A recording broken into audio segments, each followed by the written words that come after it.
Entonces hay de acuerdo a esas reglas que vimos, pues, o a esa argumentación, a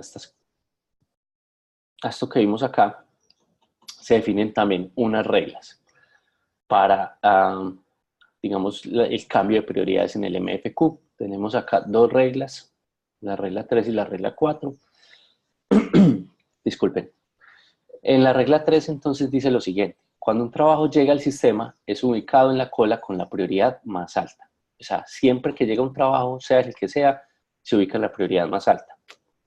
Entonces, si el trabajo usa completamente el quantum, ¿cierto? Recuerden que es el time slice o ese espacio de tiempo del round robin, se reduce su prioridad, indicando pues que como utilizó todo el tiempo de quantum, probablemente es un proceso que hace un uso intensivo de la CPU. Si el trabajo entrega la CPU antes de finalizar su quantum de tiempo, mantiene el mismo nivel de prioridad. ¿Listo? Entonces estas son las reglas básicas de las prioridades. A continuación vamos a ver unos ejemplos, pero antes de ver unos ejemplos yo quisiera explicar un concepto importante, que es los tipos de procesos que nos vamos a encontrar. Acá veo que hay una pregunta, dice, la regla 3 es decir, ¿qué es LIFO? A ver, la regla 3... no, no necesariamente. O sea, recuerde que cada cola puede ser vista como una cola que tiene un orden, ¿cierto? Entonces, venga, utilicemos esa paginita que había creado. O sea, recuerden que yo tengo varios niveles de prioridad. Supongamos que solo tengo 3 niveles de prioridad: Q2, Q1 y Q0, ¿sí? Con estos 3 niveles de prioridad, entonces, yo lo quiero mover todo, no lo puedo mover todo al mismo tiempo. Sí, gracias. Acá. Entonces tengo 3 niveles de prioridad. Siendo este Q2 el de la prioridad más alta y Q0 el de la prioridad más baja. No quiere decir que sea LIFO, no. Quiere decir que cada vez que yo vaya ejecutando procesos, ¿cierto? Digamos que yo voy a ejecutar varios procesos, voy a ejecutar 3 procesos. Los 3 procesos entran directamente a la cola. Entonces, digamos que yo lancé a ejecutar primero el proceso J0, después el J1 y después el J2. ¿Sí? Entran directamente a la cola en una forma, digamos, ordenada. Recuerden que si ellos tienen la misma prioridad, se ejecutan en round robin. Y lo que hace round robin es ejecutarlos en orden de llegada, ¿cierto? Entonces, primero J0 un time slice, después J1 un time slice, después J2 un time slice, o un quantum de tiempo. La diferencia es la siguiente: la diferencia es que, digamos que el quantum de tiempo yo lo puedo definir, digamos, un tiempo Q determinado. Entonces, si yo lanzo a ejecutar J0 y él empieza a ejecutarse entonces por este tiempo, y él antes de que finalice el quantum, digamos, libera la CPU. ¿Por qué la puede liberar? Porque hizo un llamado al sistema, porque generalmente es porque hizo un llamado al sistema, ¿cierto? Entonces no utilizó todo el quantum de tiempo, sino utilizó menos. Él se mantiene en el mismo nivel, ¿cierto? Se mantiene en el mismo nivel de prioridad. Entonces digamos que este era J0, J0 se ejecutó por este quantum de tiempo y le sobró este pedacito. Entonces, como le sobró este pedacito, entonces se mantiene el mismo nivel de prioridad. Lo que hace el sistema es, bueno, entonces voy a asignar el proceso J1. El proceso J1 empieza su ejecución.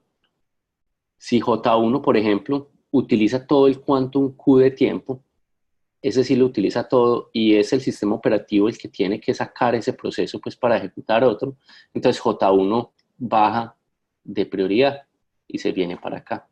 Esa es como la regla, ¿cierto? Pero finalmente, dentro de cada cola, recordemos que cada uno de estos niveles es como una cola, dentro de cada cola va a ser simplemente un sistema FIFO, ¿cierto? En orden de llegada. ¿Está claro, David? Daniel, perdón.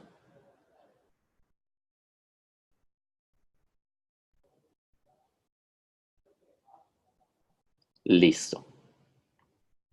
Entonces les decía, muchachos, que ahorita vamos a ver unos ejemplos y yo creo que puede quedar más claro. Les decía que hay dos tipos de procesos. Existe un proceso que es CPU bound, ¿cierto? que básicamente yo traduzco, digamos esto, con uso intensivo de la CPU. Intensivo de CPU. Y hay otro tipo de procesos, de acuerdo a su comportamiento, que lo podemos llamar que es el I/O bound, que básicamente es uso intensivo de dispositivos de entrada-salida. ¿Sí? ¿Cómo es típicamente un proceso CPU bound?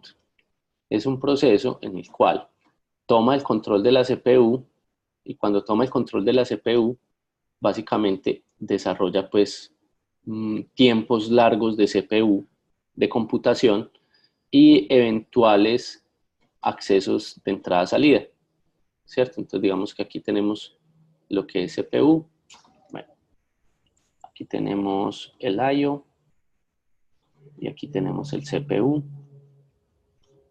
y acá es la evolución en el tiempo, ¿sí? Entonces CPU y eventualmente este proceso llega y hace una llamada al sistema para un dispositivo de entrada-salida y luego vuelve probablemente a utilizar tiempos largos de CPU. Entonces este es el CPU bound, ¿cierto? A diferencia del I/O bound. Entonces, ¿cómo es un proceso I/O bound?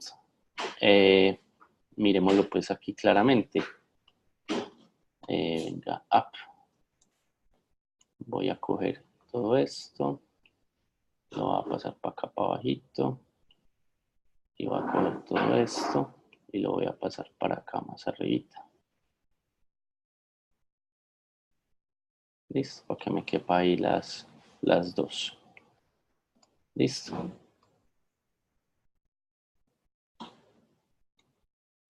Entonces, vamos a ver cómo es el I/O bound. El I/O bound, vamos a hacer la misma gráfica, ¿cierto? Tengo entonces un proceso, ¿sí? El cual puede hacer o CPU o lanzar, emitir requerimientos de entrada-salida. Entonces, un proceso I/O bound o con uso intensivo de los dispositivos de entrada-salida generalmente utiliza por corto tiempo la CPU e inmediatamente se pone, digamos, a hacer requerimientos de entrada-salida, emite requerimientos de entrada-salida. Esta es como una forma pues de caracterizar cómo es el comportamiento de un proceso, ¿cierto? Generalmente hablamos que estos procesos son procesos típicamente interactivos, los I/O bound. Por ejemplo, cuando yo le digo a un proceso que esté constantemente escuchando el keyboard del sistema, ¿sí? Entonces el teclado, entonces usted cada vez que hunde una tecla, pues él está escuchando las teclas y procesa esa tecla rápidamente y continúa escuchando. Mientras estos procesos, por ejemplo, puede ser la codificación de un video entero. Usted tiene el video, ya lo tiene cargado en memoria y lo que tiene que hacer es una gran cantidad de cálculo, pues, para poder entonces trabajar. Cuando ya hace ese cálculo, pues, hace unas pequeñas escrituras y continúa haciendo mucho cálculo, ¿cierto? Entonces acá tenemos dos tipos de procesos típicos. Listo. Yo, si me habían... El sistema para ejecutar todas las juntas hasta no terminar, una no ejecuta las otras. Sí, efectivamente, Juan José. Respondiendo a la pregunta que hace Juan José acá, primero ejecuta las colas de más alta prioridad y luego las de más baja prioridad, ¿cierto? Cuando no hay ningún proceso en las colas de alta prioridad, viene y ejecuta la de la siguiente prioridad. Cuando no hay ningún proceso acá, viene y ejecuta las de más baja prioridad. ¿Listo? ¿Está claro entonces? Ok, perfecto. Continuemos entonces y ahora sí veamos el ejemplo. Entonces aquí hay un pequeñito ejemplo donde tenemos 3 colas, un quantum de 10 milisegundos y qué es lo que pasa cuando viene un proceso de tipo CPU bound, ¿cierto? Un proceso con uso intensivo de la CPU. Entonces el proceso entra en Q2, ¿cierto? Al entrar entonces se ejecuta por el primer quantum de tiempo de 10 milisegundos, ¿sí? Cuando finaliza ese quantum, como solo hay un proceso, pues el proceso baja de prioridad, ¿cierto? Entonces ya lo tenemos en Q2, en Q1, perdón. Entonces baja a la prioridad Q1, se ejecuta nuevamente sobre ese quantum. Si el proceso todavía usa todo el quantum, pues el proceso nuevamente baja al último nivel de prioridad y ahí pues se queda ya porque no tiene más para dónde bajar, ¿cierto? Entonces esto es lo que sucede para un solo proceso de tipo CPU bound. Listo.